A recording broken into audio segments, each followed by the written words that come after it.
$12 million, that's what it cost on paper. Adjusted for today, over $500 million. But that's just the number. What it meant is harder to measure. Because this wasn't just a castle. It was a weapon, a sanctuary, a monument to one man's need to be seen, and his terror of being known. 30 years of building, a private zoo, guests like Charlie Chaplin and Winston Churchill, a pool rebuilt 3 times, not because it leaked, because it wasn't perfect. Today, it's a museum, a tourist stop, Hearst Castle, they call it. School children pose in front of Neptune Pool. Brides rent the terrace for sunset vows. But no one asks who built it. What was it really for? And what happened behind those arched doors? No tourist is allowed to enter. So ask yourself, would you have liked to be there at one of those parties? Would you have felt lucky? Or watched before this story ends? You'll learn why the woman he loved was hidden in plain sight, why the ceilings came from Spain, and why one of the most powerful men in America died believing no one really saw him. If you're drawn to beauty with shadows, to history that haunts its own halls, subscribe now. Comment which forgotten palace we should expose next. But first, come with me, up the winding California hill, where the fog curls around imported statues, where the zebras still roam, and where the man who built it all once said, "I only wanted a little something to remember me by." William Randolph Hearst was born into power, but not into peace. He entered the world in 1863 as the only child of George Hearst, a man who carved his fortune out of mountains and mines, a self-made titan who believed value came from what you could extract, measure, and sell: gold, silver, land, numbers. His mother, Phoebe Hearst, believed something very different. She believed in culture, in Europe, in art that whispered instead of shouted. And so the boy grew up between 2 worlds that never fully touched. One spoke the language of domination. The other spoke the language of beauty.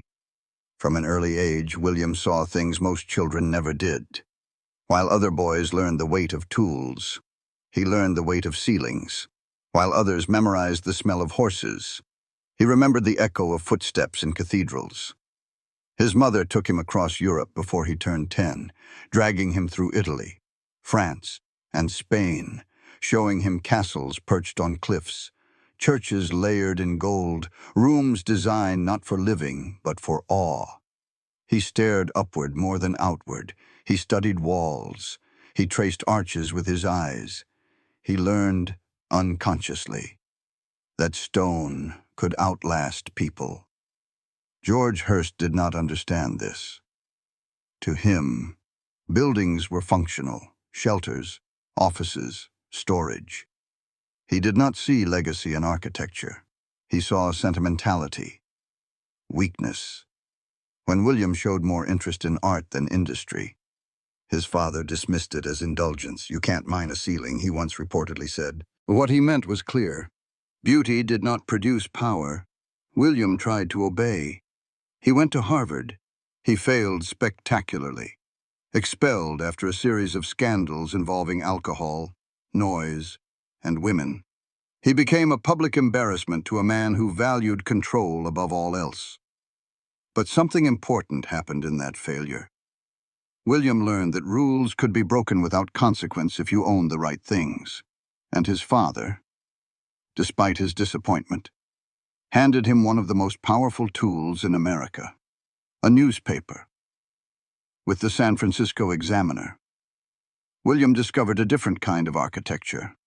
Headlines could be built, narratives could be engineered, public opinion could be shaped like stone under pressure.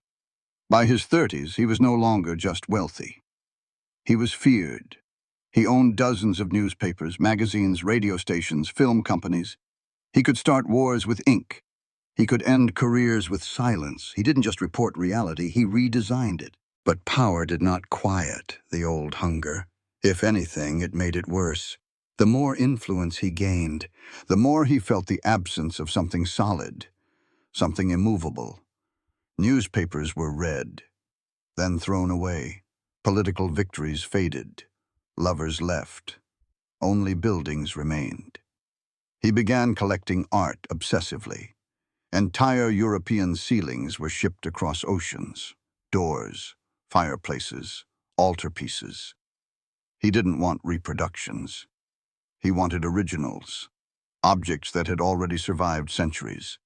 Each acquisition was less about taste and more about defiance. Defiance of time, of decay, of the fact that men die. By 1919, Hearst was in his mid-50s. The world had changed. The First World War had ended. Empires had collapsed. Old certainties were cracking. And for the first time, Hearst felt something dangerously close to panic. He had wealth. He had influence. But he did not yet have a monument. That was when he called Julia Morgan. Julia Morgan was everything Hearst was not: quiet, precise, methodical. The first woman licensed as an architect in California, trained in Paris, resistant to drama. She understood structure, load, balance, reality. When Hearst described his idea, he did not say castle. He said he wanted a little something on the hill, a retreat, a home, a place to gather friends. Morgan understood immediately that he was lying, not to her, to himself. The hill he chose was not random. It stood above San Simeon, on land tied to his childhood memories with his mother. Camping trips, clear skies, the feeling, for once, of being seen without judgment. He wanted to freeze that feeling in stone. He wanted to live inside it. And beneath all of this, unspoken but decisive, was loneliness. Hearst was married, but he was not faithful. His emotional life had already begun to orbit around a woman the world would not officially acknowledge. Marion Davies, an actress, younger, lively, publicly dismissed as a mistress, privately indispensable. She would become the emotional center of the house long before the first stone was laid. Hearst told Morgan they would build slowly. No rush, no final plan, just continuous expansion. He wanted the freedom to change his mind forever. That alone should have been a warning. Buildings need endings. Obsessions do not. What Hearst was really building was not a residence. It was a defense. Against obscurity. Against aging. Against the quiet fear that without something monumental, he would dissolve into history like yesterday's newsprint. He believed stone could save him. He was wrong. The hill was beautiful, but it was not welcoming. Rising nearly 1,600 feet above the Pacific, San Simeon was wind-scoured, bone-dry, and brutally remote. No paved roads led to the summit. Water had to be hauled by mule in barrels. The soil resisted foundation. The fog rolled in without warning. It wasn't a place for building. It was a place for dreaming and for being punished when you tried to make those dreams real. But that was exactly why Hearst chose it. He didn't want convenience. He wanted isolation. He wanted a place so high that no one could ignore it, so hard to reach that only the chosen few would ever see it. Julia Morgan knew the site well. She'd worked nearby on rebuilding missions after the 1906 San Francisco earthquake. She respected the land. She respected its difficulty. Hearst did not. He respected only what could be changed. In his letters to Morgan, Hearst never referred to challenges. He called them opportunities. The opportunity to overcome, to outdo, to defy gravity, and weather, and common sense. His mother had once called the hill La Cuesta Encantada, the enchanted hill. For Hearst, it was more than enchanted. It was sacred, not because of what it was, but because of what he intended to force it to become. They began with a simple idea, a modest bungalow, a retreat, a place for rest. That plan lasted less than 6 months. Then came the guest houses. Then came the main house. Then the terraces, the towers, the zoo, the Neptune pool, the Roman pool, the wine cellars, the library, the art galleries. Each new idea canceled the last. Hearst was not building a plan. He was building an impulse. Morgan adapted. She learned to draw in layers, to revise endlessly. She sent blueprints that she knew would be obsolete within days. She kept records in triplicate. She wrote in a style that was clear, calm, efficient. Hearst wrote back in bursts. Hundreds of pages. Notes on tile colors. Notes on doorknobs. Notes on the sound of water in certain fountains. There were entire memos about light, how it entered the morning windows, how it bounced off gold trim, how it might strike a guest's face during dinner. And still, there was no end. By 1923, 4 years into the project, the hilltop resembled a Mediterranean village. There were roads now, electrical lines, warehouses, stables. There was even a private airstrip being considered.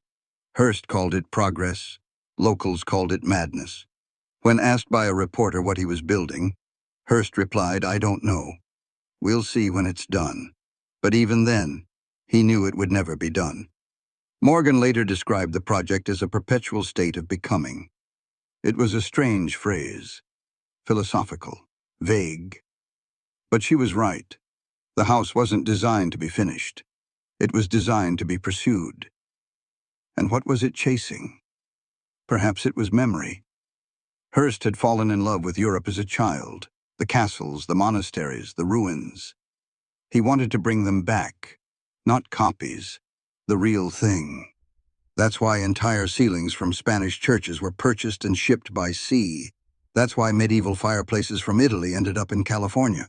That's why 15th century tapestries, ancient Roman columns, and Renaissance woodwork were all stuffed into shipping crates, labeled, and nailed into place in rooms that had never known history. The main house, Casa Grande, grew to over 60,000 square feet. It had 115 rooms, twin bell towers modeled after a Spanish cathedral, Gothic suites, Baroque sitting rooms, Venetian mosaics. No 2 rooms looked the same, because no 2 days of Hearst's mind looked the same. Construction was constant. At its peak, there were over 120 men working the site: masons, carpenters, electricians, ironworkers, tile artists, plumbers, stone cutters. Many lived in makeshift camps along the ridge. Some stayed for years.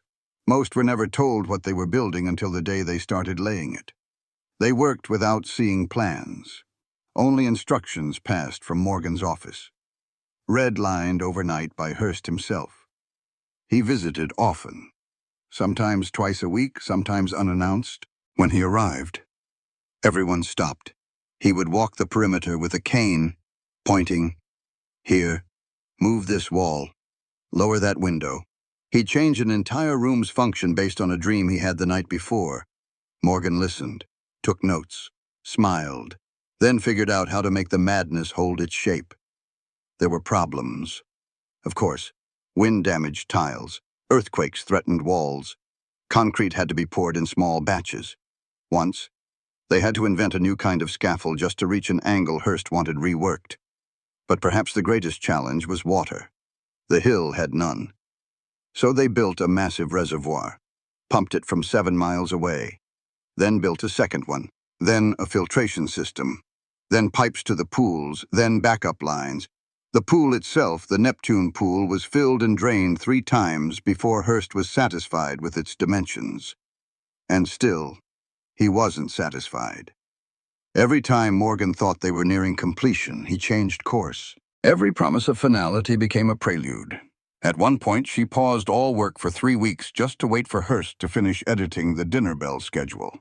Not the bell itself, the schedule, to outsiders. This looked like extravagance, arrogance, ego unchecked. But Morgan saw something else. A man trying to build a world he could control. A world where no one could expel him. or disappoint him, or leave, because by now he was not alone on the hill. Marion Davies had moved in. Publicly. She was a guest. Privately. She was the queen of the castle. But that is a story for the next chapter. What mattered here is that the house had a purpose. It was not just to impress, not just to host. It was to trap time, to crystallize a moment when Hearst had power, love, control, and to stretch that moment into forever. But nothing lasts forever. Not even the enchanted hill. There are construction sites. Then there are campaigns. Hearst Castle was not built, it was waged like a war. Over 30 years. More than 100 men labored on that hill, through storms and mudslides and drought, raising stone not to shelter a family, but to immortalize a man. It was called the Ranch at first, then La Cuesta Encantada. But make no mistake, this was a monument. To control, to obsession, to ego. At its peak, the site resembled a fortified outpost. Supply trucks groaned up the grade daily, engines straining against gravity. A private rail spur brought stone and steel from the coast. Hearst didn't trust middlemen.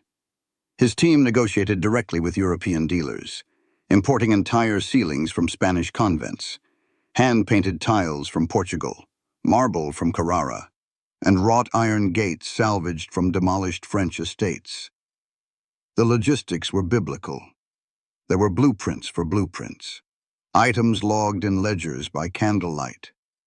When a staircase from a Roman villa arrived too wide for the corridor, they widened the corridor. When a mosaic panel cracked in transit, they bought another one. The budget undefined. Whatever it takes. Hearst was known to say, just make it right. Laborers slept in wooden barracks near the base of the hill, commuting daily on company trucks. Some lived on site for years, isolated from town, family, and society. The hill became its own country with one ruler. Hearst had final say on every doorknob, every column base, every fabric color. Workers were expected to adapt on a dime. If a statue looked wrong at dusk, it was moved by dawn. If a wall caught too much shadow, it was painted over again. Stone masons were brought in from Italy, plaster experts from New York, tile setters from Mexico. Their workdays began at dawn and often stretched past sunset. The hours were long, the pay decent, but inconsistent, and the injuries frequent. One electrician was nearly killed during a wiring installation when scaffolding gave way. A mason crushed his foot under a marble slab. A carpenter lost 2 fingers to an unguarded circular saw. There were no insurance forms, no compensation boards. Men disappeared from the site and were never spoken of again. We don't know how many workers were injured, or worse, because there was no public record. The only clues lie buried in the payroll logs and a few cryptic letters, one of which Morgan wrote after a particularly brutal winter storm destroyed 3 weeks of work. She described the mud, the wind, the men climbing ladders slick with rain. I fear, she wrote, we are pushing too hard against nature's will. But Hearst pushed harder. The castle grew like a living organism, one hallway splitting into 2, one dining room becoming a gallery, one guest house spawning another. When Morgan would submit a revised plan, Hearst would often ignore it and start sketching on the margins. Add a dome here, he'd scribble. More light in this corridor. Make the steps sing. What did that mean? No one asked. They just built it. The pools became their own saga. The Neptune pool, visible from the hill's edge, was drained and rebuilt 3 times. The first version was too shallow. The second cracked. The third was deemed aesthetically unbalanced. Each iteration involved tearing up marble, adjusting plumbing, and relaying tiles imported from Italy. When asked why he couldn't settle, Hearst reportedly replied, if you have to ask, you don't belong here. Then came the Roman pool, an underground fantasy of gold leaf and cobalt glass, modeled after ancient Roman baths. It took years. Thousands of tiles, each hand-laid by craftsmen crawling on padded knees. No visitor would ever see the artisans. They worked by gaslight, in silence. One tile setter later described it as monastic. Another said, "I don't remember what outside air smells like." All this for a pool Hearst would use only occasionally. But that didn't matter. What mattered was that it existed, that it glittered, that it whispered permanence. Morgan, ever precise, began tracking not just what was built, but what was changed.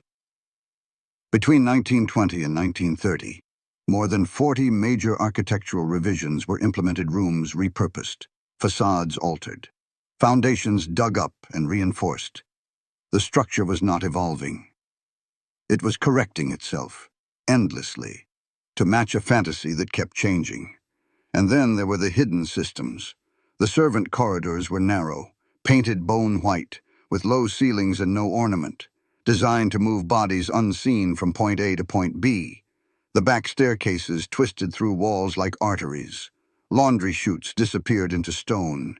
The kitchens were a marvel of 1920s technology: electric ovens, walk-in coolers, industrial dishwashers at a time when most Americans still cooked over fire. Morgan buried the infrastructure deep within the architecture, threading wires, ducts, and pipes through the skin of the building like a circulatory system. There were speaking tubes for summoning staff, call buttons under the dining table, a switch that could adjust the lighting in all 4 towers simultaneously. But as the house became more elaborate, it also became more impossible, more unmanageable. Morgan began sending fewer letters and more telegrams, critical delays, structural risk, budget undefined. Her tone shifted, from confident to cautious, from collaborator to engineer under siege. In a letter from 1931, she wrote, "This place defies category. It is neither home nor hotel. It is not church, not museum. It is stage." She wasn't wrong, and yet for all the materials imported, all the innovations installed, one thing was never built: a blueprint for when to stop. Hearst could direct armies of laborers, but he could not say enough. Even as his health declined, even as the country veered into depression, even as his empire strained under debt, he continued to build. The house, in turn, became a mirror. It reflected his ambition, his fear, his need. Each tower said, "I am still here." Each carved stone whispered, "Don't forget me." But stone doesn't protect you from time. And no matter how high you build, shadows always rise. By the time the walls were climbing and the towers began to rise, she was already there. Not in blueprint, but in influence. Not as wife, but as something more powerful. Marion Davies wasn't the architect of the castle, but she was its soul, or at least the performance of one. She met William Randolph Hearst in 1917. She was 20, a chorus girl from Brooklyn who had caught the attention of the right eyes in the right rooms. He was 54, married, and one of the most powerful men in America. Their affair didn't begin quietly. It began as spectacle, lavish gifts, private screenings, public denials. But behind the headlines, a bond grew strange, codependent, enduring. Marion wasn't just a fling. She was muse, partner, decoration, weapon. She had her own mansion in Los Angeles, but she spent most of her time at San Simeon. And as the house rose, her presence became more than domestic. She was curator, hostess, overseer of interiors. Hearst trusted Julia Morgan with structure. He trusted Marion with sensation. While Morgan calculated arches and drainage systems, Marion chose fabrics, china, chandeliers. She walked the same corridors as the electricians and stonecutters, but her orders overruled theirs. If she didn't like the way the sun hit a sitting room at dusk, the furniture was moved. If she thought a statue was too masculine, it was replaced. Her taste was flamboyant, velvets, animal prints, soft lighting, gold finishes. Some rooms whispered Europe. Marian's rooms flirted with Hollywood. And yet she knew she didn't belong. Not officially. She was not Mrs. Hearst. She was never going to be. Hearst's wife, Millicent, lived in New York with their sons, Catholic, conservative, refusing divorce. So Marian played the perfect hostess, but always with an asterisk. She smiled wide, laughed loud, made every guest feel chosen. She drank too much, spoke too quickly, and filled the rooms with a kind of warmth Hearst himself lacked. She was, in many ways, the antidote to his severity. But there was tension. Power requires performance, and Marian was always performing. Her charm was not just natural, it was strategic. To keep Hearst's attention, to deflect judgment, to mask the loneliness that came from living in someone else's house, under someone else's name, hosting guests who knew but never said. Those guests, they came in waves. Hollywood's royalty arrived by private train. Charlie Chaplin, Cary Grant, Greta Garbo, Clark Gable, Jean Harlow. The most famous actors in the world dined under Flemish tapestries and slept under 16th-century ceilings. They played tennis on marble courts, rode zebras along garden paths. Marian knew all their secrets and kept them. She was more than a hostess. She was a gatekeeper, but she was also watched. Staff were instructed to remain silent, but rumors still leaked that Marian had her own wing, that she had her own staff, that she drank alone by the Roman pool when the guests had gone to sleep, that she had a daughter she never acknowledged. None of it was confirmed. But that's the thing about great houses, they hold truths, and they hold lies. And often, the stone makes no distinction between the two. Behind closed doors, Marian and Hearst fought. She hated his control. He hated her independence. She wanted to act. He wanted her at San Simeon. She pushed for roles. He bought the studios. She wanted a career. He gave her a castle. And then there was Julia Morgan, the woman who made the building possible, respected, but never embraced. Marian once called her that quiet little draftswoman, a line half joke, half jab. Morgan, in turn, called Marian the client's companion. Nothing more, nothing less. They rarely clashed directly, but their visions competed. Morgan built elegance. Marian decorated fantasy. Morgan engineered silence. Marian demanded sparkle. There is a photo famous now of Marian lounging by the Neptune pool, cigarette in hand, robe wrapped loose, sun hitting her hair like a halo. Behind her, the marble gleams. The columns rise. She is smiling.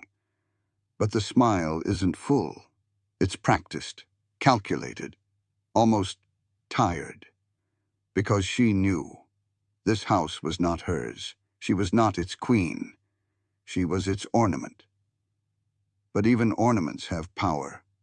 She controlled the guest list, the menus, the tone. She could make or break an evening.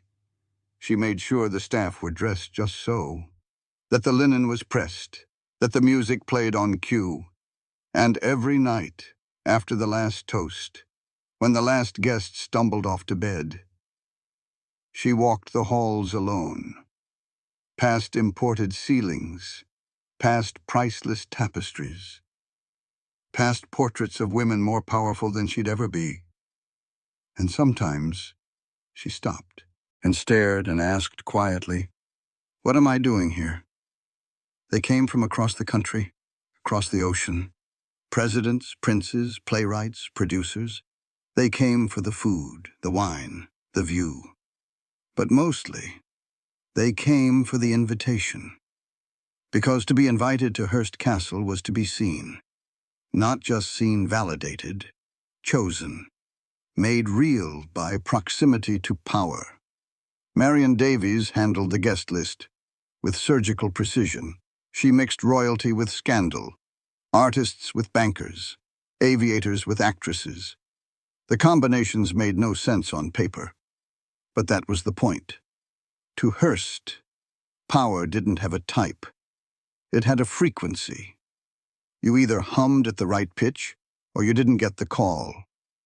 When guests arrived, they stepped off private rail cars at San Luis Obispo Station, were met by chauffeurs, and driven up the winding road through golden hills, eucalyptus groves, and fog that broke like a curtain, just as the towers came into view. One guest recalled, "It looked like Spain, Italy, and Hollywood had collided into one dream." Upon arrival, there were no check-ins, no formal greetings, but within moments, a servant had memorized your name, your drink, your room. The bags disappeared, the doors opened, and the performance began. Breakfast was informal, pastries, fruit, coffee. You might find yourself beside a silent film star or a Supreme Court justice. Lunch was served on the terrace, overlooking the sea. Dinners were the main act. 8 courses, crystal, silver so polished it reflected the candlelight like water. Wines flowed, despite prohibition. No one asked how, no one needed to. If you were there, you were complicit. That was part of the deal. The food came from Hearst's private ranch: beef, lamb, poultry, the produce, grown in gardens just downhill. Even the butter was churned on site. Every element controlled, curated. The table seated dozens, but the spacing was intentional. Far enough to preserve intimacy. Close enough to hear every whisper. Seating charts were adjusted hourly. Conversations were overheard by design, and always, Marian presided, gowned, glowing, guiding the flow of the night like a conductor. She was witty, sharp, beautiful in that soft 1920s way that blurred lines between girl and ghost. She called everyone darling, and made it sound different each time. Entertainment followed dinner. Films screened in a private theater. Orchestras imported from Los Angeles. Pianists flown in for a single night. Guests danced beneath imported chandeliers or wandered the library, pretending to be moved by books they never touched. One evening, Winston Churchill played cards with Charlie Chaplin. Another night, Greta Garbo disappeared into the garden and wasn't seen until morning. Buster Keaton reportedly slept in the Gothic suite and claimed the carved angels stared at him all night. But not all stories were charming. All stories. Servants worked through the night, changing linens between courses, ironing shirts 3 times, removing ashtrays before the ashes had time to cool. They moved through back staircases, hidden corridors, basement kitchens. Some had been trained in European palaces. Others were local hires, young, strong, invisible. For every glass poured, 4 hands moved behind the scenes. For every room lit, someone had checked the bulbs. Marian insisted on perfection, and perfection, as always, had a price. The official guidebooks say the castle employed 50 staff at its peak. Unofficial estimates say double that, maybe more. Most of their names are gone, their pay records incomplete, their photographs non-existent. But their fingerprints are everywhere, pressed into the linens, scuffed into the floors, smudged into the back of paintings no guest ever noticed. Because behind the glamour, there was labor. Relentless, invisible, required. And that was the genius of Hearst's design. Every moment felt effortless, but only because someone suffered elsewhere to make it so. The parties didn't end. They evaporated. Guests returned to their cities, hungover, starstruck, haunted. Some never received a second invitation. They never knew why. Maybe they said the wrong thing. Maybe they asked the wrong question. Maybe they looked too closely at Marian. Or maybe they simply forgot that in this house, you were a guest not of a man, but of a myth. And myths are jealous things. They only welcome those who help them survive. The guests saw marble and chandeliers. They saw gold ceilings, velvet walls, imported statues that winked in the candlelight. They saw luxury without effort, elegance without origin. But they didn't see the corridor behind the corridor, the door behind the curtain, the hands behind the curtain call. Because for every visible surface, Hearst Castle had an invisible twin, a hidden system of movement, labor, and silence. And, designed not to impress, but to disappear, Julia Morgan knew that beauty required machinery, and that machinery needed to be hidden. So she carved out servant corridors between walls, built staircases no guest would ever descend, installed doorways that opened into narrow alleys of motion. The staff moved like breath heard, but never seen. Maids slept 6 to a room in the attic of the guest houses. They rose before dawn. Their job began not with breakfast, but with fire. 30 hearths had to be lit before guests opened their eyes. 30 beds made before sunlight hit the terrace. They moved fast, barefoot, carrying coal in baskets wrapped in linen to keep the noise down. They weren't allowed to speak unless spoken to, not allowed to use the main stairs, not allowed to be seen in mirrors, according to one former maid. You kept your eyes on the floor. She wrote in a letter decades later. You weren't there to exist. You were there to keep the illusion alive. The kitchen ran like the military installation. Massive ovens, industrial ranges, a dishwashing station that never rested. The head chef had a staff of 20. Each had a specialty: soups, sauces, meats, desserts. The pastry team worked overnight so that breakfast breads were still warm by 6:30 a.m. Food orders were recorded on parchment menus, annotated by Hearst himself. No onions, no oysters. Beef must be pink. Coffee scalding. Wine, though technically illegal during Prohibition, was served freely, from a hidden cellar, built behind a false wall. After dinner, silver was polished, napkins starched, floors remopped, guest towels laundered with imported soap. There were no rest days, only rest hours. In the Roman pool, workers inched across the mosaic floors on their knees with toothbrushes, removing scum before guests swam. In the library, dust was removed from books no one ever opened. In the gallery, fresh flowers were placed before each statue at sunrise. And always, the movement was silent. One servant described it as living inside a music box. Everything was beautiful. Everything had a place. But you were never supposed to touch the gears. Injuries were common. Burns, cuts, falls from the narrow attic stairs. One young boy hired to polish boots fell while carrying a brass spittoon and broke his arm. He was dismissed quietly. No record of severance. No letter of thanks. Just gone.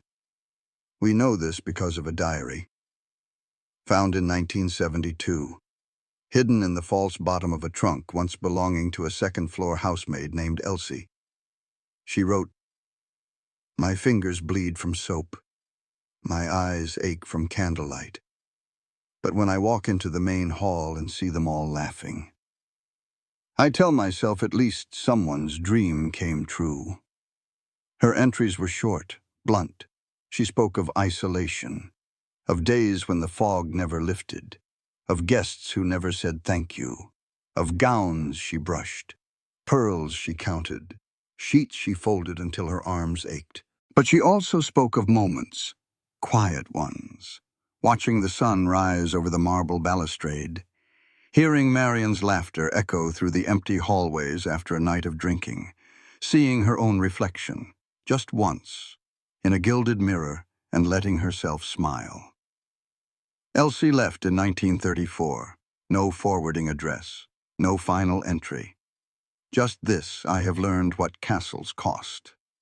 There were dozens like her, maybe hundreds, most unnamed, unphotographed. And yet, they were the ones who made the parties possible, who kept the myths alive. Because Hearst Castle was never just a house. It was a performance, a play in stone and silence. And every play needs a backstage. Every guest who toasted under the stars, who marveled at the art, who soaked in the illusion they were part of it. But they were not its heart. Its heart beat behind the walls, barefoot, bruised, and very, very quiet. Power built the house, but power does not last. Not even when it's carved in marble. Not even when it's backed by headlines, wine cellars, and watchmen. By the early 1930s, the world had changed. The Great Depression didn't knock on the castle's door, it stormed the gates. Hearst's empire, built on newspapers and inflated self-belief, began to crumble. Advertisers pulled out, stocks tumbled, papers folded. He had spent without limit, on art, on land, on architecture. But cash flow isn't eternal, and debts don't disappear just because they're unsightly. By 1937, he owed more than $120 million. Even for Hearst, that number mattered. He began selling off his collection quietly, then desperately. Tapestries, Greek vases, furniture that once belonged to kings. He sold from warehouses, from trunks, from crates never unpacked. And still, it wasn't enough. Layoffs swept his newspapers. His influence waned. Editors ignored him. Rivals circled. The same public he once mesmerized began to mock him. And inside the castle, the cracks appeared too. Rooms were closed off to save on heating. Staff numbers fell. Some suites were left uncleaned for weeks. The air chilled in the halls. The laughter grew thinner. Marion noticed first. She kept up appearances, but her eyes betrayed her. Her letters to friends shifted tone. She called the hill lonely, called the house heavy. Hearst refused to leave. He doubled down, demanded more revisions, new furniture, another fountain. He was rearranging the dream while the world around him woke up. Julia Morgan kept building, but her pace slowed. Her tone shifted. The certainty drained from her letters. What had once been architecture now resembled triage. Then came the headlines. 1934 labor strikes across California. Newsboys protesting Hearst's wages. Workers calling him a robber baron. 1935, his art sales leaked to the press. The myth cracked. The emperor is auctioning his robes. The public, once dazzled, turned. The word decadence clung to the castle like dust. Still, the invitations went out. Fewer now, more selective. Foreign diplomats, political allies, faded stars. Marion played hostess, but with more wine, more silence. The parties were ghosts of themselves. The orchestra smaller, the menus simpler. But Hearst never admitted it, not once. He ordered new landscaping, new marble, new film reels of himself, shot in the castle gardens, smiling into a future that was vanishing behind him. In private, he wrote frantic letters to creditors, pleaded with banks, restructured loans. But the stress showed. His health declined, high blood pressure, angina, dizziness. Doctors advised rest. He ignored them. The servants noticed.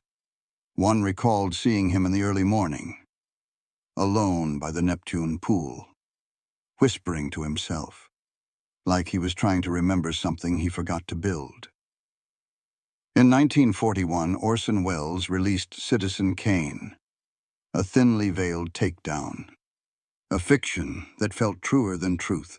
Hearst was furious, tried to ban it, failed. The public loved it. Critics called it genius. The story of a man who built everything and lost the only thing that mattered. He saw himself in Cain, and he hated what he saw. In 1947, broken by illness and debt, Hearst left the castle. For the last time, he didn't say goodbye, didn't leave a note. He simply got into a car, was driven down the hill, and never came back.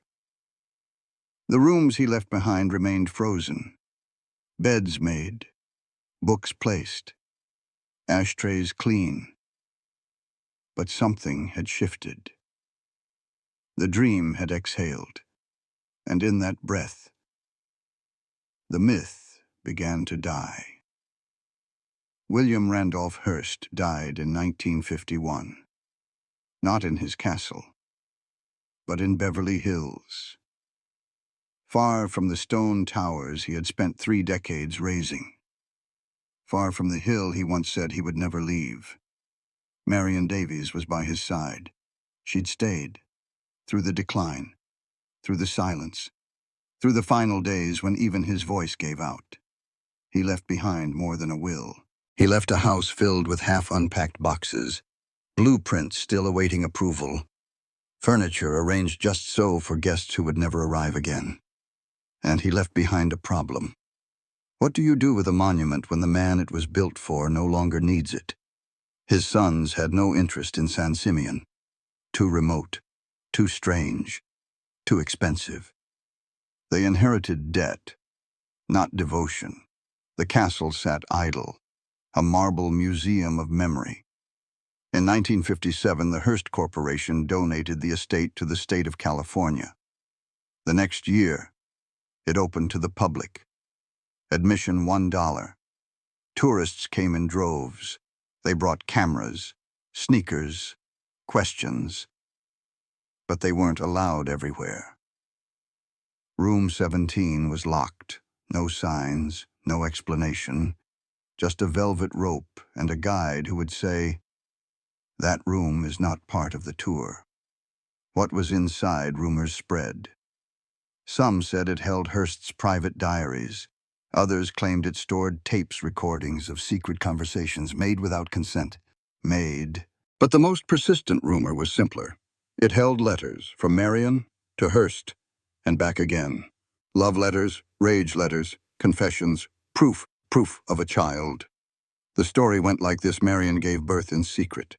A daughter, raised by her sister, unacknowledged, protected. The letters confirmed it. Room 17 contained the evidence. No one could verify it. No one could disprove it. Because Room 17 stayed locked for nearly 40 years. Not until the late 1990s was it quietly opened. A state preservation team found filing cabinets, letters, blueprints, photographs. But what they didn't find was almost louder. No financial records for certain years. No guest logs from 1930-1932. No letters from Marion between 1935 and 1937. Missing, removed, destroyed, or hidden again. Because Hearst was many things: a builder, a tyrant, a romantic. But above all, he was a man who understood narrative. He knew what to leave behind and what to bury. Outside Room 17, the rest of the house was polished, repainted, reinvented for tourism. Guides spoke of architectural grandeur, of art, of imported ceilings. They didn't mention the servants, the locked doors, the arguments. They didn't mention how cold it got at night in rooms without insulation. They didn't mention how Marion was excluded from the Hearst family funeral. They didn't mention how she drank, how she lost her fortune. She died in 1961, alone. Her last days spent in a modest Los Angeles apartment. Her obituary called her actress and companion. That was all. But to those who knew, she was the pulse of the castle. The reason the lights stayed on. She didn't build the house, but she made it breathe, and when she left, it exhaled. One long, final sigh. In 1958, the gates opened. Not for dukes, not for movie stars, for the public. The house once whispered about in gossip columns now sold tickets. Children ran through the gardens once reserved for moguls. Retirees posed beside statues that had watched silent film stars sip brandy beneath them. San Simeon was no longer a secret. It was a state monument. But a question hung in the salt air. How do you turn a fantasy into a fact? The answer, carefully. The California State Parks Department faced an impossible task. Preserve the myth, protect the structure, pay the bills.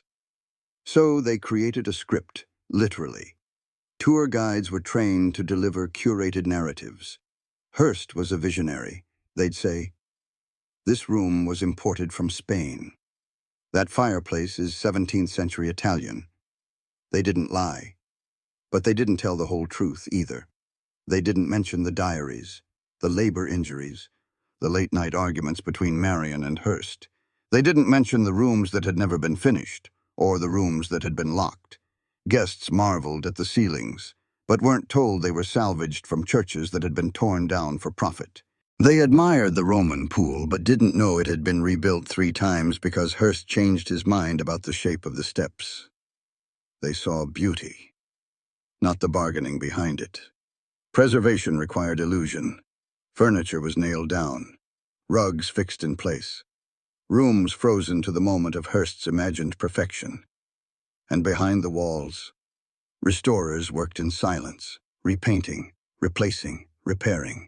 Every chipped tile recreated by hand, every faded curtain backed with UV-resistant linings. The myth had become a museum, but a museum has boundaries. Visitors weren't allowed everywhere. Certain staircases were closed, certain stories omitted. One former guide confessed, "You're told what to say, what not to say. You learn to answer questions without answering them." Still, the public came, by the thousands, then tens of thousands. The state raised the ticket price, built a visitor center, sold postcards, guidebooks, snow globes. The castle generated millions annually. It saved itself, not with truth, with performance. And as the years passed, a strange thing happened. The story hardened. What had once been a living place, a place of arguments and flirtations and whispered scandals, became a set. The guides wore uniforms. The guests walked in lines. And the rooms, they began to feel empty. Not physically, spiritually. Because the people who had made them breathe were gone. Marion's perfume no longer lingered in the hallways. Hearst's voice no longer echoed from the balcony. The silence was real now. And maybe that was fitting, because Hearst had always feared silence. And now, it was the only sound left. The castle still stands, above the clouds, above the Pacific, above the bones of the men who built it. Time has not claimed it. Fire has not touched it. Earthquakes have shaken it but not broken it. And yet something is missing, something deeper than damage. The illusion, once airtight, now breathes. The walls no longer whisper perfection. They echo something stranger, more human. Because the longer the castle survives, the harder it becomes to separate its beauty from its cost. There is no single truth inside these rooms. There is only accumulation. A ceiling painted 500 years ago, placed above a rug woven 80 years ago, laid next to a bed designed for a man who hadn't slept well since childhood. There is gold here, but also grief.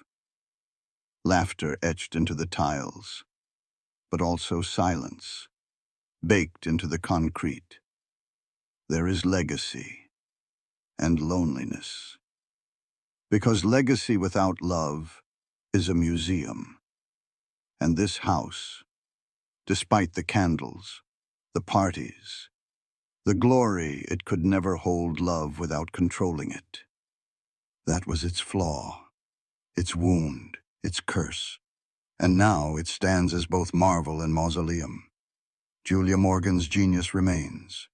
Her angles still work, her lines still sing. But she is not celebrated in marble. She is not named on the gates. She is not quoted in the tour guide script. She is thanked, quietly, briefly, then forgotten. Like most of the women who held this story together. Like the maids, like the cooks, like Marion. Especially Marion. Her name appears on a plaque in the gift shop, next to a coffee mug, a brief nod, a shallow bow. But in truth, she was the soul of the house.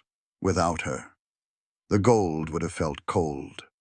The wine would have tasted flat. The charm would have crumbled beneath the weight of Hearst's ego. She made it feel like a home, even when it wasn't. And now, her face stares out from postcards. Her voice, once full of jokes and rage and longing, is silent. But her fingerprints remain. On the linen, on the guest books, on the dreams that danced through these corridors when the music played and the stars behaved like children. That is what the castle holds now, not just art, but aftershocks. Not just beauty, but burden. The burden of dreams too large for reality. The burden of men who refuse to end their sentences. The burden of a love that was never allowed to say its name in public, but was etched in stone all the same. Guests still come. They still gasp, still pose, still ask the same questions. Did he really live here? Did she really stay? Was it really this beautiful? The guides smile, nod, tell the version approved by the Parks Department. But sometimes, if you listen closely, if you step away from the group, if you stand very still in the Gothic study at twilight, you'll hear it. The hum beneath the marble, the breath behind the walls, the quiet memory of a house that was never meant to be finished. Because it wasn't. The final tower was never built. The grand dining room ceiling was never installed. Room 38 was sealed shut. And no one, not the architects, not the heirs, not the historians, knows exactly what it was meant to become. The castle was not a plan. It was a hunger, a performance in stone, a cathedral for a god who didn't believe in heaven but feared being forgotten. And perhaps that fear was justified. Because time does not love monuments. It erodes them, softens them, and then rewrites them. But stone, unlike memory, doesn't forget. It just waits for the right silence, for the right question, for someone to walk through the front door, not with a camera, but with curiosity, not to admire, but to understand. To see not just what was built, but why it had to be. To feel what was lost in every chandelier, in every guest book, in every staircase that leads nowhere. Because this wasn't just America's wildest party palace.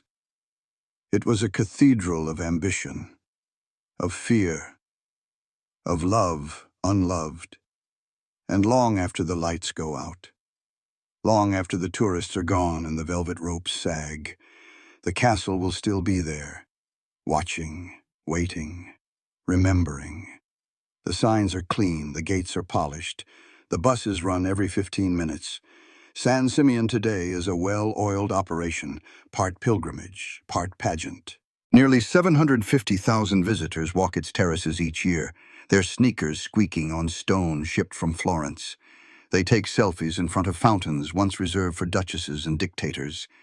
They lean over ropes, peer into bedrooms where billionaires once dreamed of empires. But few of them know what it takes to keep the dream from cracking. The castle is expensive. Not metaphorically, mathematically. Annual upkeep hovers between $25 and $30 million. Leaks must be sealed. Tiles must be recast. Mosaics regrouted. Paint touched up with the care of a museum conservator. But on the scale of a palace, that scale is the problem. There are 127 acres of landscaped grounds, 58 bedrooms, 40 bathrooms, 19 sitting rooms, Every room is both artifact and liability. And that liability is growing. The climate is shifting. California's coast is hotter now. Storms come harder, faster. Wind scours the limestone. The Roman pool developed algae bloom in 2016 and had to be drained again. The Neptune pool cracked in 2014. Repairs took 4 years and nearly $12 million. To save the past, the present has to cheat. Replica tiles are printed with 3D scanners, UV filtering film lines ancient windows. Sculptures are cleaned with lasers, not brushes. Some art isn't restored, it's replaced. You won't be told which ones. The illusion depends on ignorance. Visitors aren't just buying a ticket. They're buying belief. The belief that they've stepped into a time machine, that the couches are original, that the candle holders were always there, that history, somehow, still breathes between the silk wallpaper. But that belief is curated, controlled. Tour guides follow scripts. Deviations are discouraged. Questions about Room 17 are met with polite misdirection. Questions about the laborers, the mistresses, the politics behind the art acquisitions, we focus on the architecture. They'll say, and then you move on. It's not entirely deceit. It's theater, carefully staged, painstakingly rehearsed. The castle is no longer a home, or even a ruin, it's a performance. A state-funded myth dressed in stone. And the audience still claps. Weddings are held on the terraces. Films are shot in the cloisters. Pop stars post TikToks from the steps Julia Morgan once climbed with blueprints in her hand and sweat on her brow. You can buy Hearst Castle wine in the gift shop, Hearst Castle body lotion, Hearst Castle tote bags. Legacy, it turns out, is for sale. But what happens when a legacy is only remembered because it sells well? When the castle becomes backdrop, not story. When the Neptune pool becomes a filtered Instagram post, not the site of decades of excavation, repair, and obsession. The castle survives. But what about its meaning? Because a place like this forces questions. Who deserves beauty? Who funds it? Who gets to touch it? The laborers who built the walls, none are named in tour plaques. The servants who washed linens and emptied chamber pots erased from scripts. The women who made the dream possible, Julia. Marion mentioned only briefly, or folded into romantic subplots. This isn't just oversight. It's design. To preserve the structure. The story had to be simplified, cleaned, flattened. But in doing so, something was lost. Because the real castle wasn't clean. It wasn't flat. It wasn't even finished. It was a contradiction made of travertine and vanity and light. A monument to one man's dream, and one woman's plans, and hundreds of people's sweat. It was a myth built in real time, and now it asks us to participate in that myth. Every guest who smiles for a photo in front of the towers adds to the illusion. Every caption that reads, "Living like royalty," feeds the fantasy. But at what cost? Preservation or performance? Fact or feeling? Or, that's the tension now. And it's not unique to Hearst Castle. It's happening everywhere. The palaces of Versailles, the halls of Monticello, the estates of Newport. History is being staged. And like any stage, there's lighting, and silence, and a script. And the question remains, who gets to write it? It begins with a question. Was it worth it? Not just the money, not just the marble, the 30 years, the lost friendships, the fractured family, the headlines bought and buried. Was the castle worth the cost of the life it consumed? For Hearst, for Marion, for the maids and gardeners who never appeared in a single photograph. The question lingers because the story never truly ended. Hearst died in 1951, but his myth lives on, reshaped by tourism, softened by nostalgia. The scandal has been replaced by sepia tones, the excess now called elegance, the obsession rebranded as vision. But the price, that's harder to package. Hearst had built a world where he could control everything: the view, the light, the company, the narrative. But control doesn't last, not even when built in stone. His sons dismantled the empire. His papers lost influence. His name, once feared, became trivia. And Marion, the woman who animated the halls, who made the opulence feel human, died alone in a small apartment in Beverly Hills. No family, no memorial, no bronze statue at the castle gates. She had given her youth, her image, her identity to a man who couldn't give her his name. That was the price she paid. And what about the rest of us? Because Hearst Castle isn't just a monument to his dream, it's a mirror held up to a culture that still worships wealth, spectacle, ownership. Today's billionaires don't build castles, they buy islands, they launch rockets. They call themselves disruptors, visionaries, architects of the future. But the hunger is the same, to build something bigger than death. Only now, the materials have changed. Data instead of granite, algorithms instead of arches, and yet the foundations remain control, image, permanence. We walk the halls of Hearst Castle and think we're looking back, but sometimes we're looking forward.